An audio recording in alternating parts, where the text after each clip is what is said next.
Hello programmer. In this lesson we are going to write a basic C program that will help us to determine whether a year is a leap year or not.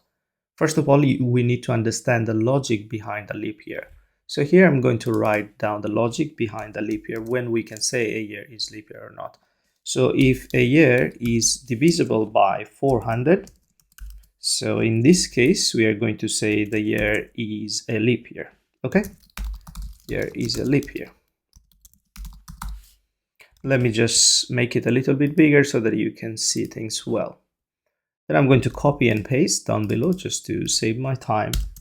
In the second condition, if the year is divisible by 4 but not divisible by 100, not divisible by 100,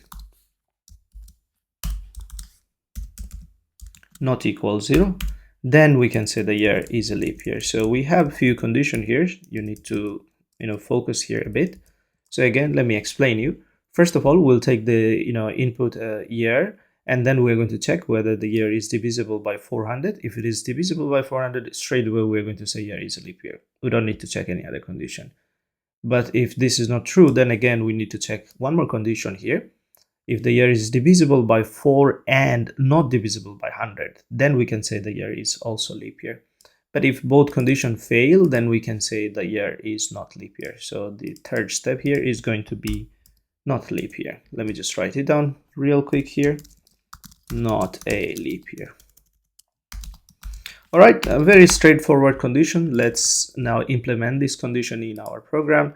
Here I have written my logic. Now we can test this one out. So let's go back. Here I'm going to write a new file called leap year. You can name it anything, doesn't matter. And then I need to create the basic structure. Let's do that. Hash include studio.h, and then we are going to say integer main, and let's continue with return 0. All right, fair enough. Now we are going to start taking the user input. Let's do that. Here I'm going to ask the user to give us the year. So I need a variable called year, and then I'm going to use printf to give some instruction to the user. Enter a year, and then we're going to take that year with the help of scanf. Let's do that. Here I'm going to use %d as usual because we are taking integer value, and then I'm going to assign that value to inside the variable called year. All right, now let's use our logic. The first one we have seen, we are going to use that one here, and then we are going to say the year is a leap year. Leap year, that's all. And of course, I'm going to add a new line just to make the output a little bit better.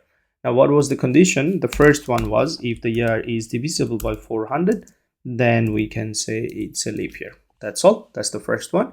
If this is not true, we are going furthermore. So the next condition was the year is divisible by 4, but not divisible by 100. So here we need to say year is not divisible by 100.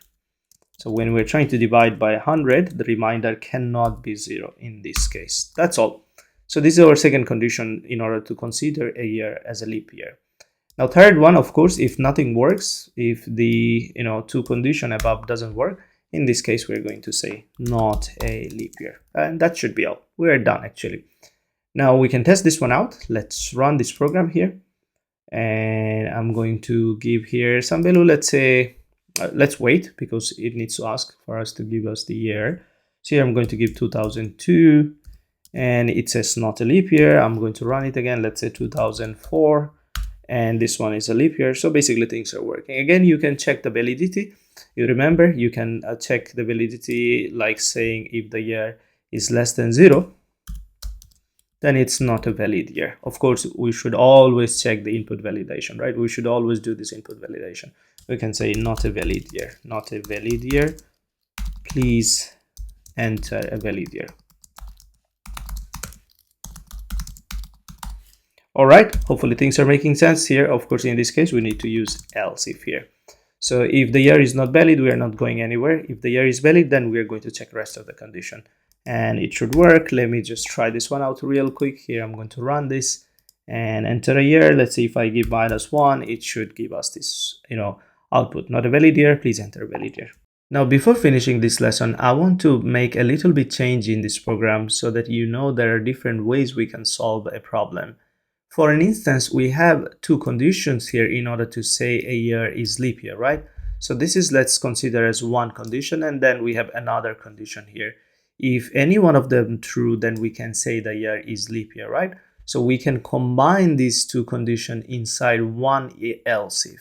And let me show you how to do that. So here I'm going to put everything inside one parenthesis, and then I'm going to put an OR, logical OR operator there, and then I'm going to copy this entire one, and let me cut this one from here, there is no need, and I'm going to paste here.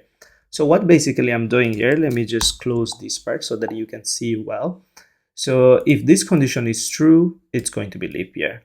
Or if this condition is true, it's going to be leap year. So we are combining multiple conditions here inside a single else if or single if. You can do that. I just wanted to show you like there are different ways you can solve a problem. So I hope things are making sense. That should be all for now.